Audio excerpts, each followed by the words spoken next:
بسم اللہ الرحمن الرحیم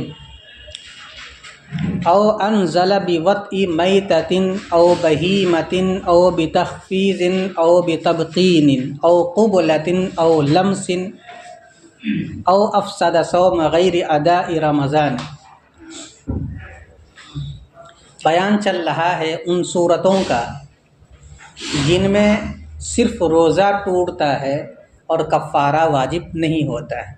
ایسی چیزیں آپ کے صاحب کتاب نے تقریباً 57 شمار کروائی ہے، جن میں سے آپ 36 چیزیں یا 36 صورتوں کو آپ پڑھ چکے ہیں۔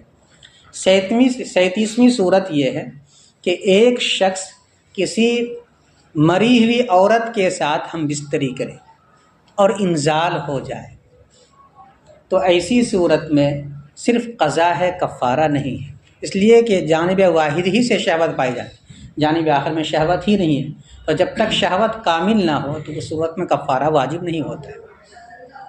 مثلا کوئی عورت مری ہوئی ہے یا قبرستان چلا گیا اور وہاں قبر کھول کے اس طرح کی حرکت کرتا ہے، بہت سارے لوگ کرتے ہیں، تو اس طرح کے اگر کوئی آدمی حرکت کرتا ہے تو اور انزال ہو جاتا ہے تب تو اس صورت میں صرف قضا ہے، کفارہ نہیں۔ لیکن اگر انزال نہیں ہوتا ہے تو پھر قضا بھی نہیں ہے اس میں۔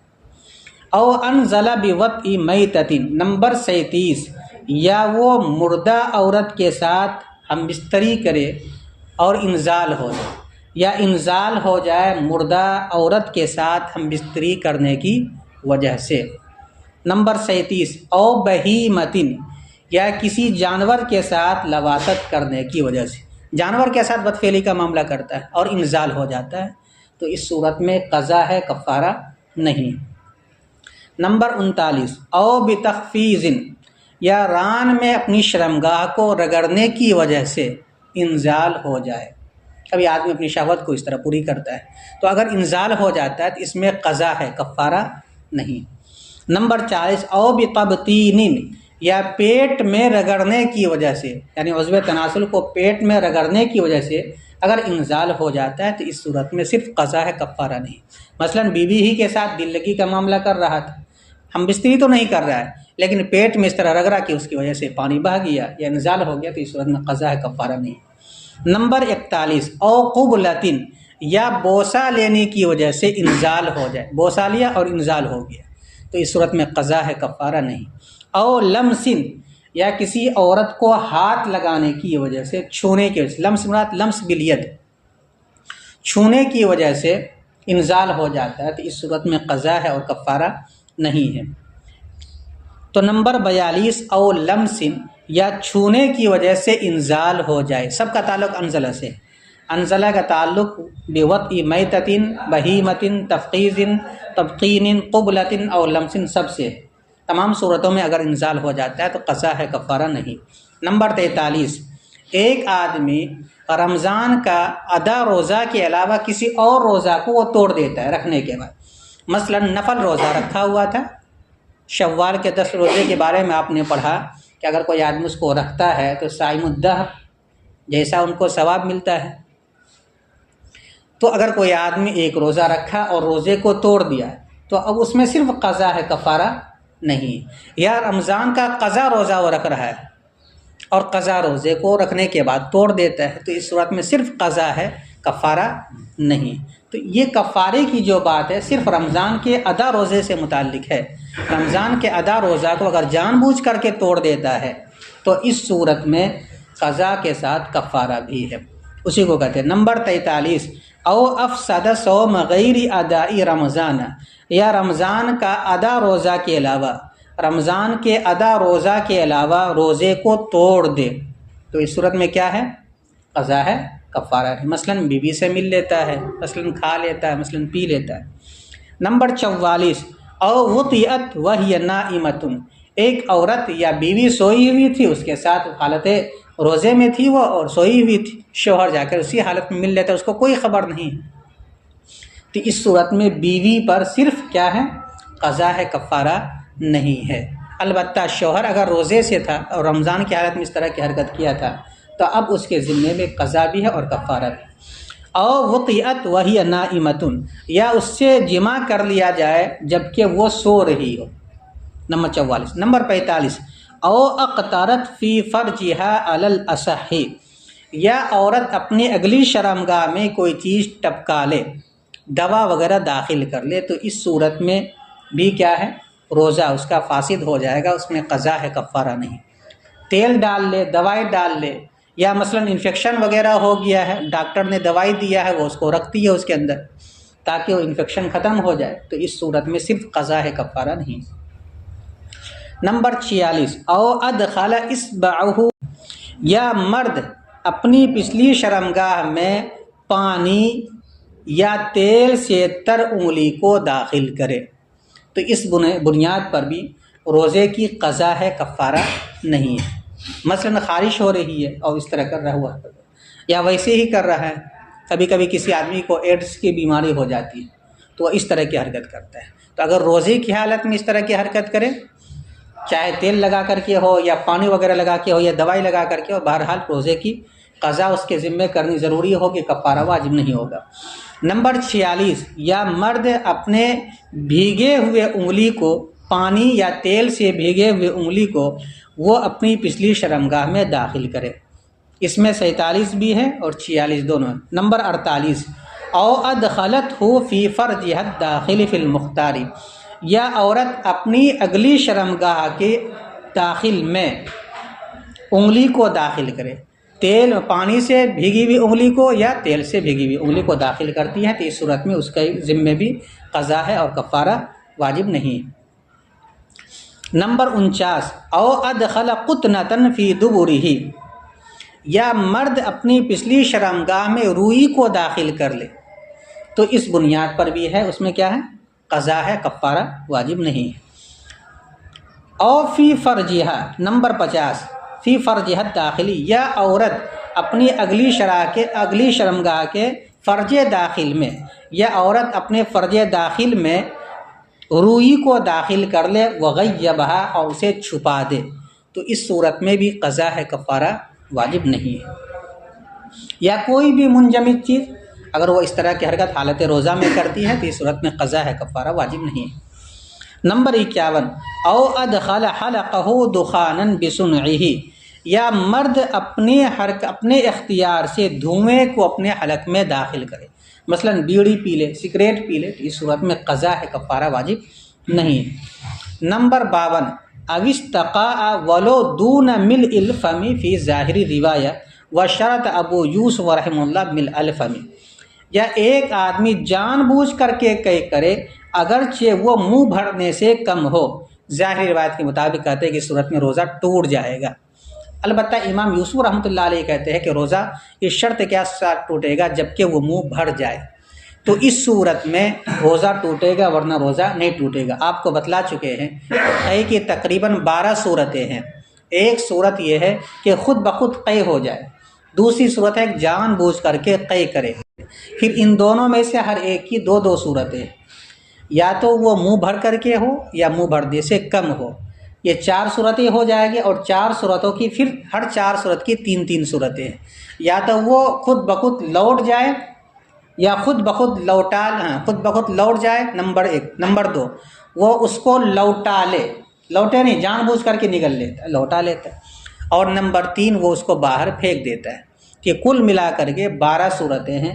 اس میں سے صرف 5 صورتیں ایسی ہیں جس میں روزہ ٹوٹتا ہے اور باقی صورتوں میں روزہ نہیں ٹوٹتا ہے۔ وہ 5 صورتیں کیا ہیں؟ لوٹانے کی جو 4 صورتیں ہیں ان تمام صورتوں کے اندر روزہ ٹوٹ جائے گا، یعنی خود بخود قے ہوئی، منہ بھرنے سے کم، لوٹا لیا، روزہ ٹوٹ گیا۔ خود بخود قے ہوئی، منہ بھر کر کے اس کو لوٹا لی، روزہ ختم۔ نمبر 3، جان بوجھ کر کے قے کیا، منہ بھرنے سے کم، لوٹا لیا، روزہ ٹوٹ جائے گا۔ جان بوجھ کر کے قے کیا اور منہ بھر کر کے کیا، اس کو لوٹا لیا، روزہ ٹوٹ جائے گا۔ یہ 4 صورت ہے۔ 5ویں صورت ہوا جس کو آج آپ کے صاحب کتاب نے آج بیان کیا ہے کہ جان بوجھ کر کے قے کیا اور منہ بھر کے کیا، لوٹایا نہیں، اس کو پھینک بھی دیا، تو بھی اس صورت میں اس کا روزہ ٹوٹ جائے گا اگر جان بوجھ کر کے وہ قے کرتا ہے منہ بھر کر کے۔ یہ 5 صورتیں ہیں روزہ ٹوٹنے کی، اس کے علاوہ صورتوں کے اندر روزہ نہیں ٹوٹتا ہے۔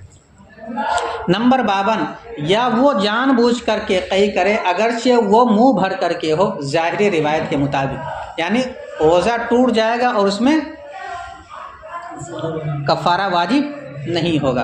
امام محمد رحمۃ اللہ علیہ کی رائے اس سلسلے میں کیا ہے، جان بوجھ کے اگر کوئی آدمی قی کرتا ہے، چاہے منہ بھر کر کے قی کرے یا منہ بھر کے قی نہ، منہ بھرنے سے کم قی کرے، دونوں صورت میں روزہ ٹوٹ جائے گا۔ لیکن امام یوسف رحمۃ اللہ علیہ کی یہاں کیا قید ہے کہ وہ منہ بھر کے اگر ہوا ہے، قی کیا ہے، تب تو روزہ ٹوٹے گا، نہیں تو نہیں ٹوٹے گا۔ تو امام یوسف رحمۃ اللہ علیہ کے اعتبار سے کل کتنی صورتیں ہو جائے گی روزہ ٹوٹنے کی؟ 5، اور امام محمد رحمۃ اللہ علیہ کے اعتبار سے کل صورتیں ہو جائے گی 6۔ کتنی ہو جائے گی؟ 6۔ یعنی جان بوجھ کے قی کرے، منہ بھر کے کم نہیں لوٹاتا ہے اس کے، تو بھی روزہ ٹوٹ جائے گا۔ پھینک دیتا ہے تب بھی ٹوٹ جائے گا۔ منہ بھر کے کرے، نہیں لوٹاتا ہے تب بھی روزہ ٹوٹ جائے گا، پھینک دیتا ہے تب بھی روزہ ٹوٹ، اس طرح کئی صورتیں ہو جائیں گی ان کی۔ دیکھیں، اور اگر جان بوجھ کر کے قی کرے اگرچہ وہ منہ بھرنے سے کم ہو ظاہری روایت کے مطابق، تو اس میں قضا ہے، کفارہ نہیں۔ اور امام یوسف رحمۃ اللہ علیہ نے منہ بھرنے کی شرط لگائی ہے، وہ صحیح ہے، اور یہی زیادہ صحیح بات ہے، یعنی اس کو امام یوسف رحمۃ اللہ علیہ نے بیان کیا۔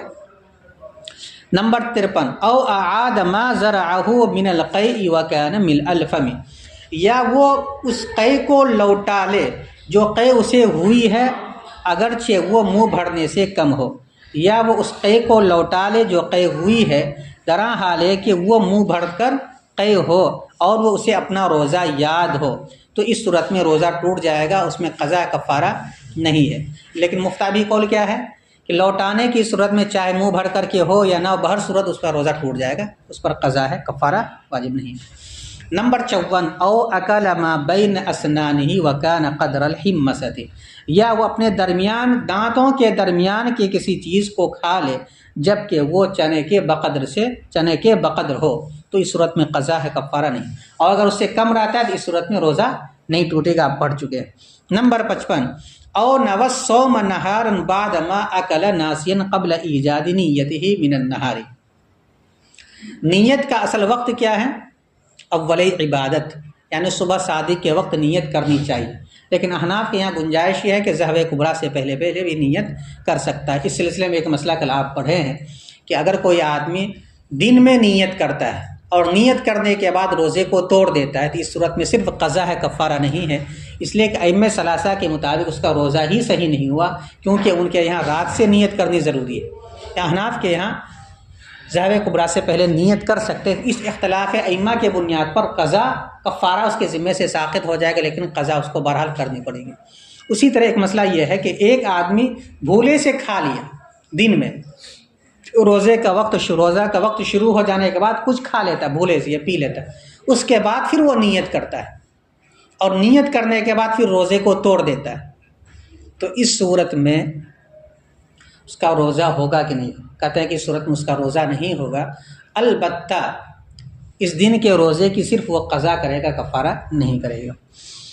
ولو نوى الصوم نہارا، اور اگر وہ دن میں روزے کی نیت کرے تو ائمہ ثلاثہ کے اعتبار سے روزہ ہی نہیں ہوگا، امام صاحب کے اعتبار سے ظہر کبریٰ سے پہلے کرے گا تو ہو جائے گا۔ بعد ما اکل ناسیا، بھولے سے کھانے کے بعد، یہاں یہ اس قید کا اضافہ ہے، ما قبل میں اس قید کا اضافہ نہیں تھا، بھولے سے کھانے کے بعد قبل ایجاد نیتہ من النہار، رات سے نیت کرنے سے پہلے، رات میں بھی نیت نہیں کیا تھا اور بھولے سے کھا پی لیتا ہے، اور دن میں نیت کرتا ہے لیکن اس سے پہلے وہ کھا پی لیا، تو اس صورت میں صرف قضا ہے، کفارہ نہیں۔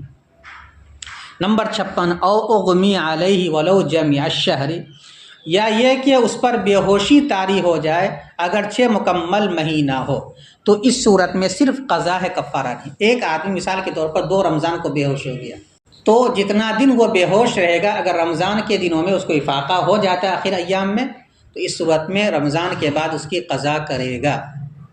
مکمل مہینہ بے ہوش رہتا ہے رمضان شروع ہو جانے کے بعد، تو بھی اس صورت میں وہ قضا کرے گا، البتہ اس دن کے روزے کی وہ قضا نہیں کرے گا جس دن بے ہوشی طاری ہوئی، کیونکہ ظاہر سی بات ہے کہ اس دن تو وہ روزے کی نیت سے تھا، اور جب نیت متحقق ہو گیا تو اب اس صورت میں بے ہوشی کی حالت میں کیا ہوتا ہے، آدمی کچھ پتہ نہیں چلتا ہے، کھانے پینے کوئی خبر نہیں رہتی، تو بے ہوشی کی وجہ سے نیت کے ساتھ اس کا دن کھانے پینے سے رکا رہنا جو روزے کے لیے شرط ہے وہ پایا گیا، یہ شرط ساری پائی گئی، تو اس صورت میں روزہ تو اس کا ہو جائے گا۔ البتہ بعد کے دنوں میں چونکہ روزے کی نیت ہی نہیں پائے گی، اس لیے اس کا روزہ نہیں ہوگا۔ جس دن میں بے ہوش ہوا ہے اس دن کی روزے کی قضا نہیں کرے گا، اس لیے کہ وہ روزہ اس کا صحیح مانا جائے گا، کیونکہ وہ نیت کر چکا ہے۔ بعد کے دنوں میں چونکہ نیت کیا ہی نہیں ہے، اس وجہ سے گرچہ وہ کھانے پینے سے رکا رہا ہے، جماع سے رکا رہا ہے، لیکن چونکہ نیت کرنا ضروری ہے، اس بنیاد پر اس کا روزہ صحیح نہیں ہو، اس لیے قضا کرے گا۔ اسی کو بیان کیا جائے۔ او اغمی علیہ نمبر 56، یا ان پر بے ہوشی طاری ہو جائے، ولو جمیع الشہری، اگرچہ مکمل مہینہ ہو، یعنی رمضان کے شروع ہونے کے بعد بے ہوشی طاری ہو، الا انہ لا یقضی الیوم الذی حدث فیہ الاغماء، مگر یہ کہ وہ اس دن کے روزے کی قضا نہیں کرے گا جس میں وہ بے ہوش ہوا ہے، او حدث فی لیلتہ، یا جس رات میں اسے بے ہوشی، جس رات میں اس پر بے ہوشی طاری ہوئی، رات میں نیت کر لیا کل سے روزہ رکھیں گے اور رات ہی میں بے ہوش ہو گیا، تو نیت کے پائے جانے کی وجہ سے اس دن کا روزہ تو صحیح ہو جائے گا، لیکن اس کے بعد کا روزہ صحیح نہیں ہوگا، اس لیے ماں بعد کا روزہ خالی قضا کرے گا۔ 57ویں صورت یہ ہے کہ ایک آدمی پاگل ہو گیا۔ کس میں پاگل ہو گیا؟ رمضان کے دن میں پاگل ہو گیا، اور یہ پاگل ہوتا ہے مکمل مہینہ نہیں بلکہ چند دن پاگل رہتا ہے، تو اس صورت میں یہ قضا کرے گا۔ کیا کرے گا؟ قضا کرے گا۔ اور اگر مکمل مہینہ وہ پاگل رہ گیا تو اس صورت وہ مکلف ہی نہیں رہا، اس لیے قضا اس کے ذمے میں نہیں۔ لیکن اگر مکمل مہینہ وہ بے ہوش پاگل نہیں رہتا ہے، کچھ دن پاگل رہتا ہے، اس کے بعد وہ ٹھیک ہو جاتا ہے، تو اب اس صورت میں کہتے ہیں کہ اگر افاقہ پا لیا ایک دن یا 2 دن پہلے تو اس صورت میں وہ قضا کرے گا۔ لیکن مان لیجئے کہ ایک آدمی ٹھیک ہو رہا ہے 30ویں تاریخ کو ظہر کبریٰ کے بعد، یعنی جب نیت کا وقت ختم ہو چکا ہے اور اس وقت افاقہ ہو رہا ہے، یا عید کی رات میں افاقہ ہو رہا ہے، تو ایسی صورت میں وہ قضا نہیں کرے گا اگر مکمل مہینہ وہ کیا ہو جاتا ہے؟ پاگل رہ جاتا ہے، اس لیے کہ وہ مکلف ہی نہیں رہا۔ تو خلاصہ یہ ہے کہ پاگل اگر ہو جاتا ہے تو اس صورت میں اگر مکمل مہینہ اسی طرح گزر جائے تو قضا نہیں ہے۔ لیکن رمضان کے میں روزے لیکن اگر رمضان میں وہ افاقہ پا لیتا ہے چاہے وہ ایک دن ہی صحیح، تو اس صورت میں قضا ہے۔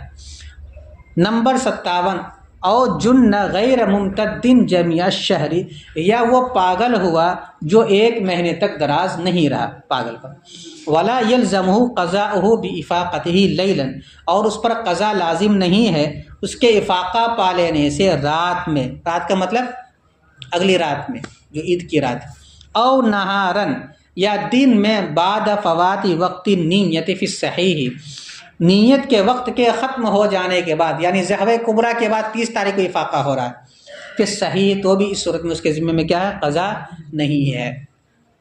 یہ سب تو وہ صورتیں ہو گئی جن کی بنیاد پر صرف قضا ہے، کفارہ نہیں۔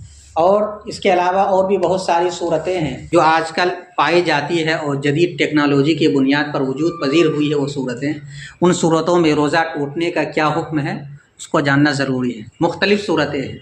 ایک صورت یہ ہے کہ کوئی آدمی اپنے پاخانہ کے راستے میں پائپ داخل کر کے معدے کو ٹیسٹ کرواتا ہے، اندر کی چیزوں کو دکھواتا ہے، تو اس طریقے سے ٹیسٹ کروانے کے بنیاد پر روزہ ٹوٹے گا کہ نہیں ٹوٹے گا؟ تو آپ اس سے پہلے ابھی پڑھ چکے ہیں، ابھی مسئلہ آپ کیا پڑھے ہیں کہ اگر کوئی مرد انگلی کو بھگا کر کے، چاہے وہ پانی سے ہو چاہے وہ دوائی سے ہو، بھگا کر کے اگر اپنی پچھلی راستے میں وہ داخل کرتا ہے تو اس صورت میں قضا ہے، کفارہ نہیں۔ ٹھیک اسی طریقے سے ایک ٹیسٹ ہے جن کو کہا جاتا ہے انڈوسکاپی۔ انڈوسکاپی کے اندر کیا ہوتا ہے کہ ایک باریک پائپ ہوتا ہے جس پر دوائی لگا کر کے پاخانہ کے راستے سے معدے تک لے جایا جاتا ہے اور اندر کی چیزوں کو دیکھا جاتا ہے، بیماریوں کو دیکھا جاتا ہے۔ تو اس صورت میں روزہ ٹوٹے کہ نہیں ٹوٹے گا؟ تو کہتے ہیں کہ عام طور پر چونکہ دوائی کے ساتھ اس کو داخل کیا جاتا ہے اس لیے روزہ ٹوٹ جائے گا۔ ایک تو صورت انڈوسکوپی کے بنیاد پر روزہ ٹوٹ جائے گا کیونکہ دوائی کے ساتھ ہی اس کو داخل کیا جاتا ہے پیچھے کے راستے۔ دوسری چیز ہے معدے کے اندر کیا کیا پریشانیاں ہیں، کبھی منہ کے راستے سے پائپ وغیرہ داخل کر کر کے ٹیسٹ کیا جاتا ہے، مثلا جیسے بولتے ہیں جس کو گیسٹروسکاپی۔ گیسٹروسکاپی کسے کہا جاتا ہے؟ بالغ نلی کو دوائی کے ساتھ سیال کی صورت میں داخل کیا جاتا ہے، کہاں؟ پیٹ میں داخل کیا جاتا ہے۔ تو چونکہ یہ بغیر دوائی کے اندر جاتا نہیں ہے، اس بنیاد پر اس صورت میں روزہ اس کا کیا ہو جائے گا؟ ٹوٹ جائے گا۔ ٹھیک ہے، قضا ہے، کفارہ اس میں نہیں۔ اسی طریقے سے ایک صورت ہے پلاسٹک سرجری۔ پلاسٹک سرجری کیا ہوتا ہے کہ ایک آدمی مثال کے طور پر کان خراب ہو گیا تو اب وہ پلاسٹک کا کان لگواتا ہے، یا ناک اس کا خراب ہو گیا تو ناک کو بنواتا ہے، سرجری کرواتا ہے، یا آنکھ کی سرجری کرواتا ہے۔ تو اس صورت میں اگر وہ سرجری کرواتا ہے اور دوائی ڈالنے کی بنیاد پہ وہ دوائی دماغ تک پہنچ جا رہی ہے یا معدے تک پہنچ جا رہی ہے تو روزہ ٹوٹ جائے گا۔ لیکن اگر اس کے علاوہ کسی اور حصے میں سرجری کرواتا، مثلا ہاتھ کی سرجری کرواتا، پاؤں کی سرجری کرواتا، تو اس کا اثر چونکہ نہ تو دماغ تک پہنچتا ہے اور نہ ہی معدے تک پہنچتا ہے، تو اس صورت میں روزہ نہیں ٹوٹے گا۔ ٹھیک اسی طریقے سے رمضان میں اگر کوئی آدمی دانت نکلوا لے اور دانت نکلوانے کے بنیاد پر بلڈ نکلے تو روزہ ٹوٹے گا کہ نہیں ٹوٹے گا؟ تو اس سلسلے میں تفصیل یہی ہے کہ اگر وہ خون لعاب دہن کے ساتھ معدے میں چلا جاتا ہے، حلق سے نیچے اتر جاتا ہے تو روزہ ٹوٹ جائے گا، نہیں اترتا ہے تو روزہ نہیں ٹوٹے گا۔ اسی طرح ایک صورت ہے انہیلر کا، یہ گیس پمپ وغیرہ کا۔ بسا اوقات آدمی کو بیماری کی بنیاد پر جب سانس کی پریشانی ہوتی ہے تو انہیلر کو استعمال کرتا، سونگھتا ہے وہ، اور اس کے ذریعے باریک ذرات اندر چلے جاتا ہے۔ تو ابھی آپ پڑھے ہیں کہ اگر کوئی آدمی اپنے ارادے سے دھوئیں کو داخل کرے اندر تو روزہ ٹوٹ جاتا ہے، تو اس صورت میں بھی روزہ ٹوٹ جائے گا۔ اسی طریقے سے گیس پمپ کے اندر کیا ہوتا ہے، دوائی کے ذریعے گیس کو اندر پہنچایا جاتا ہے۔ سانس کی پریشانی جن لوگوں کو ہوتی ہے تو گیس پمپ کے ذریعے دوائی کے ساتھ ہوا یا سانس کو اندر بھیجا جاتا ہے، اس کے بنیاد پر بھی روزہ ٹوٹ جائے گا۔ اسی طریقے سے ایک صورت ہے بھبارے کی۔ آج کل بہت زیادہ جب نزلہ ہو جاتا ہے آدمی کو یا بلغم اندر جمع ہو جاتا ہے تو ڈاکٹر تجویز کرتے ہیں کہ اس کو بھاپ دینے کی ضرورت ہے۔ تو اس بھاپ میں کیا کرتے ہیں، عام طور پر جو نارمل طریقہ ہے، گرم پانی کروا لیتے ہیں اور گرم پانی کے اندر ایک دوائی ڈلواتے ہیں اور کہتے ہیں کہ تولیہ وغیرہ سر پر رکھ کر کے اس کا بھاپ لیجیے۔ تو چونکہ دوائی کے ذرات کو بھاپ کے ساتھ اندر داخل کر رہا ہے اپنے ارادے سے، اس بنیاد پر روزہ اس کا ٹوٹ جائے گا۔ ٹھیک ہے، تو بھپارے سے بھی روزہ ٹوٹ جاتا ہے۔ اسی طریقے سے ایک ٹیسٹ ہے ٹرانس ویجینل سونوگرافی۔ اس میں کیا ہوتا ہے کہ عورت کی اگلی شرمگاہ میں پائپ وغیرہ ڈال کر کے بچے کی حالت کو دیکھا جاتا ہے کہ وہ بچہ کا حرکت قلب کس طرح چل رہا ہے، حرکت قلب کیسا ہے، حرکت کر رہا ہے کہ نہ کر رہا ہے، بچہ کا کوئی عضو ڈیمیج تو نہیں ہے۔ اس طرح کا ٹیسٹ کیا جاتا ہے، وہ تقریباً ہوتا ہے جب 4 مہینہ مکمل ہو جاتا ہے، اس کے بعد یہ لیول 2 کے نام سے بھی کرایا جاتا ہے۔ تو اس طرح جو ٹیسٹ ہوتا ہے، اس ٹیسٹ کروانے کی بنیاد پر روزہ ٹوٹے گا کہ نہیں ٹوٹے گا۔ ابھی آپ ضابطہ کیا پڑھیں کہ اگر کوئی چیز عورت اپنی فرج داخل کے اندر داخل کر لے اور اس کو چھپا لے اور فرج داخل کے اندر چلا جائے تو اس صورت میں روزہ کیا ہو جاتا ہے، ٹوٹ ہو جاتا ہے۔ اسی طریقے سے ایک صورت ہے کہ لیڈیز ڈاکٹر وغیرہ عام طور پر بچے کو چیک کرنے کے لیے دستانہ پہن کر اپنے ہاتھ کو اندر داخل کرتی ہے۔ تو اگر دستانے میں کچھ بھی نہیں ہے اور وہ ہاتھ اندر جا کر کے چھپ جا رہا ہے تو بھی اس صورت میں کیا ہو جائے گا، اس کا روزہ ٹوٹ جائے گا۔ حالانکہ کچھ لوگوں نے لکھا ہے کہ اگر ہاتھ خشک ہے، دوائی اس کے اندر نہیں لگائی گئی اور داخل کر رہی ہے تو اس صورت میں روزہ نہیں ٹوٹے گا۔ لیکن آپ کیا پڑھیں بھی مسئلہ آپ کیا پڑھیں، او ادخل قطنة فی فرجها الداخلی وغیبها، تو اس جزئیے سے یہ پتہ چلتا ہے کہ اس کا روزہ کیا ہو جائے گا، ٹوٹ جائے گا، قضا اس میں ہے، کفارہ نہیں۔ ٹھیک اسی طریقے سے ایک بیماری، ہارٹ کی بیماری، دل کی بیماری یا پیٹ کی بیماری، کبھی کبھی اس کی سرجری کرنے کی ضرورت پیش آ جاتی ہے۔ ہارٹ کی سرجری کی جاتی ہے یا دل کی سرجری کی جاتی ہے، تو سرجری کرنے کی بنیاد پر چونکہ اس کا اثر معدے تک نہیں پہنچتا ہے، دل کی سرجری کے اندر یہاں پر چھید کیا، اس کے بعد کاٹ کے نکال دیا۔ تو اگر کوئی آدمی حالت روزہ میں ہارٹ کا آپریشن کروائے یا معدے کا آپریشن کروائے، کوئی آدمی اگر روزے کی حالت میں ہارٹ کا آپریشن کروائے یا پیٹ کا آپریشن کروائے، معدے کا نہیں، پیٹ کا آپریشن کروائے تو اس صورت میں اس کا روزہ نہیں ٹوٹے گا۔ ٹھیک اسی طریقے سے ایک صورت ہے ڈائلیسس، جانتے ہیں، اس آدمی کا ہارٹ میں بلوکیج ہو جاتا ہے، ڈائلیسس کروانا پڑتا ہے، یعنی فلٹر اس کو کروانا پڑتا ہے، دھلنا پڑتا ہے ہارٹ، ڈائلیسس اس کو بولتے ہیں، یعنی دل کو بڑھیا سے صاف کیا جاتا ہے۔ تو ڈائلیسس اگر کوئی آدمی کرواتا ہے روزے کی حالت میں تو اس صورت میں روزہ اس کا نہیں ٹوٹے گا، اس لیے کہ ڈائلیسس کی صورت میں کیا ہوتا ہے، ڈائلیسس کی صورت میں وہ صرف دل تک ہی اس کا اثر آتا ہے، معدے تک نہیں پہنچتا ہے۔ لیکن اگر ایسی دوائی کے ساتھ اس کو کرایا جائے کہ وہ معدے تک پہنچ جائے تو روزہ ٹوٹ جائے گا، لیکن عام طور پر اس کا تعلق دل تک رہتا ہے۔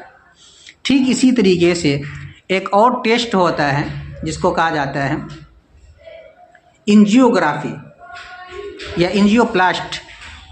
اس میں کیا ہوتا ہے کہ خون کے اندر چربی جم جاتی ہے، تو اس چربی کو نکالا جاتا ہے اس آپریشن کے ذریعے۔ تو ظاہر سی بات ہے کہ خون کے اندر جو چربی جمی اس کو جو نکالا ہے اس کا معدے سے کوئی تعلق نہیں ہے۔ تو یہ آپریشن کروانے کے بنیاد پر، انجیوگرافی کروانے کی بنیاد پر یا انجیوپلاسٹ کروانے کے بنیاد پر روزہ نہیں ٹوٹے گا۔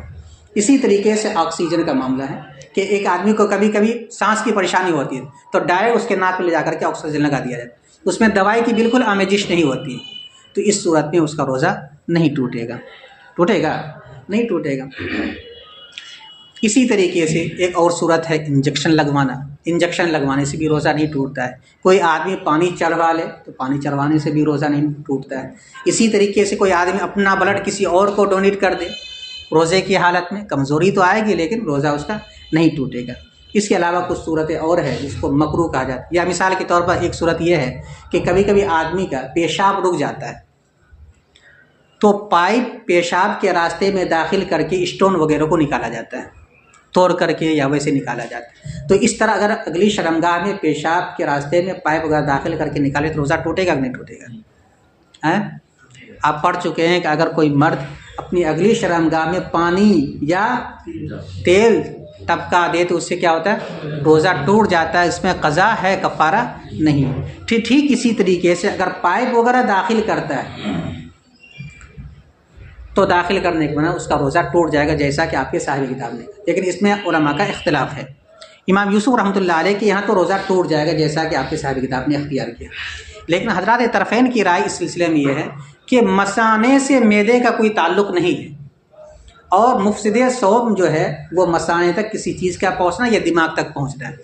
مثانے معدے تک کسی چیز کا پہنچنا ہے یا دماغ تک پہنچنا ہے، مثانے کا معدے سے کوئی کنیکشن نہیں ہے۔ لہذا اگر مثانے میں کوئی چیز داخل ہو بھی جائے تو بھی روزہ نہیں ٹوٹتا۔ ان کے اعتبار سے اگر پائپ پیشاب کے راستے میں داخل کرے تو بھی روزہ نہیں ٹوٹے گا۔ اگر پانی یا تیل پیشاب کے راستے میں ٹپکا لے تو بھی اس صورت میں روزہ نہیں ٹوٹے گا۔ یہ وہ جدید صورتیں ہیں جو آج کل مروج ہیں، اس کا جاننا ضروری تھا۔ باقی کچھ مکروہات ہیں جیسے کہ گل کرنا، ٹوتھ پیسٹ کرنا وغیرہ۔ گل کرنا حالت روزہ کے اندر یہ مکروہ ہے، پیسٹ وغیرہ کا استعمال کرنا یہ بھی مکروہ ہے۔